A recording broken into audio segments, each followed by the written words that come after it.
Today was a must-win game for the Kettleers at Lowell Park in Game 2 of the Western Division semifinals, but with the home crowd at their backs, Cotuit was ready to push Wareham to the limit. Cotuit made the first move in the first inning when Orajanu stood in the right-handed batter's box and lifted a ball deep into the left center gap for a double that would score Matt Mervis all the way from first. With a 1-0 lead, the pitching was also on par today in the form of Sean Sullivan, the Cal Berkeley freshman who'd been strong all season for Cotuit.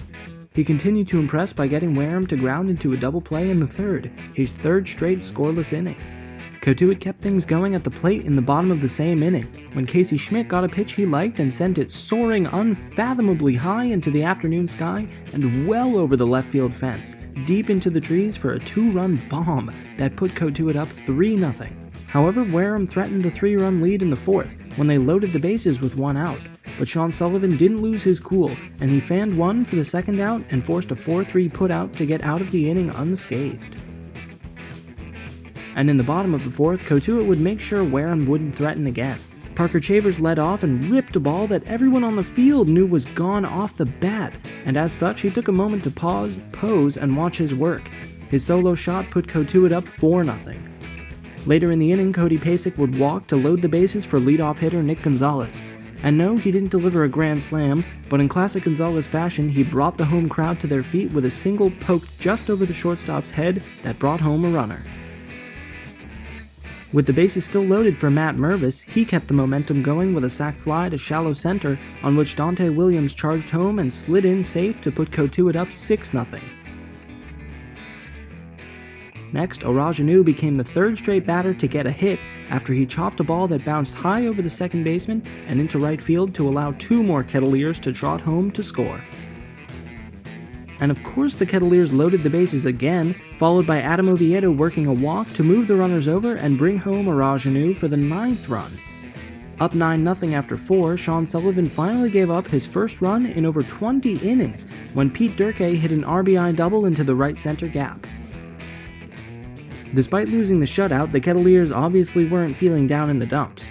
In fact, they were ecstatic when hometown kid Cody Pasek came to the plate and made good contact with a high fastball, sending it deep as the right fielder tracked it to the fence. The fans held their breath until they saw it drop just beyond the fence into the Wareham bullpen, and when it did, they went crazy, because Pasek had just hit his first extra base hit of the season, and it was a home run with his parents there to see it, just like his dinger at the All-Star game. But what if I told you the Kettleers hadn't even tallied half of the runs they'd eventually score? Well, you better believe it, because they would go on to have a 10-run 7th inning. Of course, it was Orajanu to start off the scoring, hitting his third base knock of the day from the left-handed batter's box this time, a 2 RBI double. Kessler would follow with a liner to the shortstop Chad Stevens, who was filling in today for the injured Benjamin Semmes.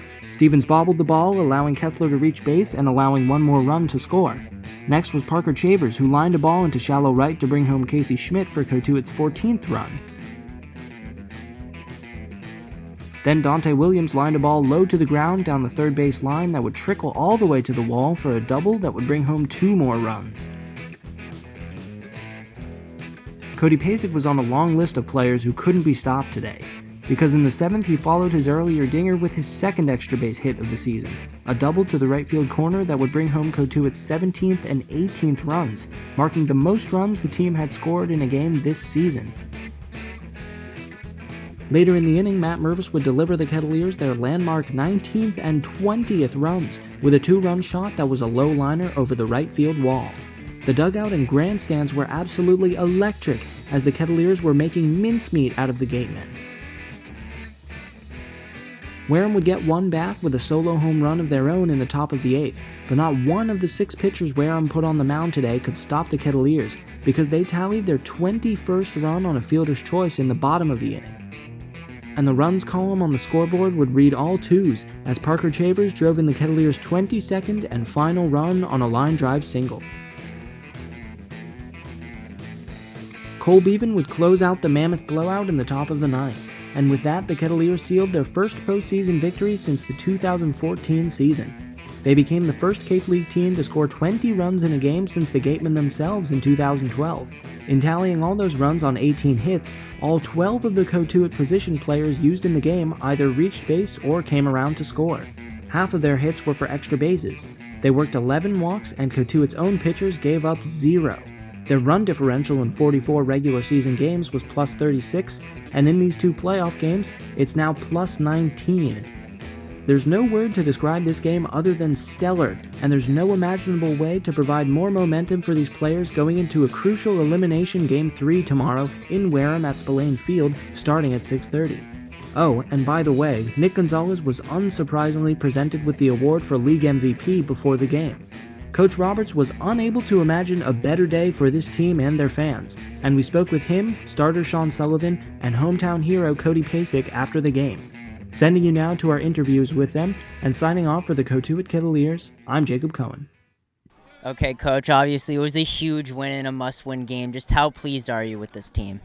Well, to bounce back, I didn't do a very good job coaching at Wareham, and I felt really bad all night long. I couldn't sleep and got up and rode my bike for 2 hours at 6 a.m., and I felt really bad because I could have done some things I think that could have helped us get closer to a win, but the guys really bounced back, and whether it was 2-1 or 3-2 or whatever the score was, that really doesn't make any difference. The most important thing is we came out with a win at home and get a chance to play that third game.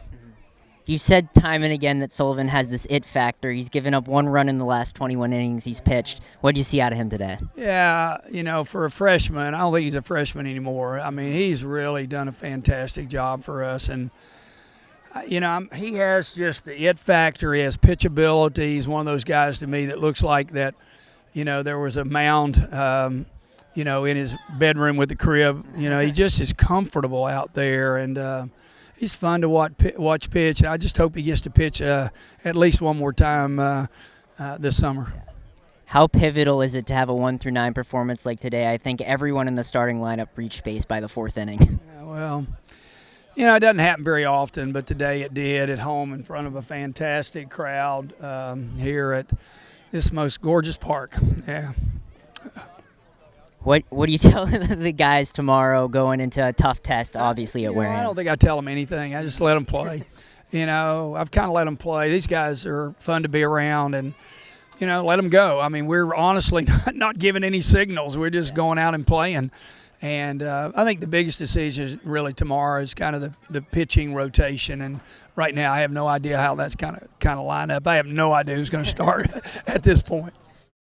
All right, Sean Sullivan here had another big start for Cotuit, going 5 innings, giving up just 1 run. I think you've given up 1 run in your last 21 innings pitched. That's pretty impressive. Just can you take us through a little bit how you felt today on the mound, what kind of your game plan was going in? I was feeling pretty good.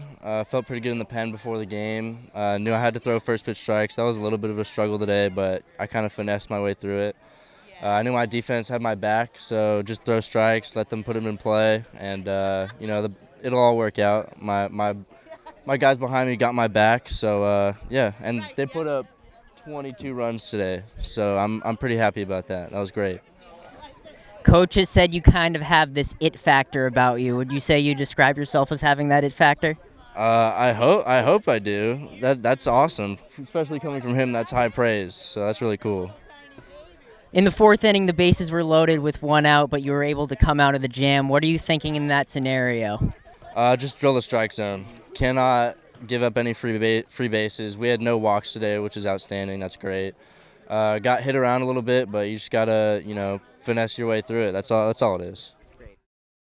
All right, Cody here's had 2 home runs on the season, 1 in the All-Star game, 1 in the playoffs, the first home game.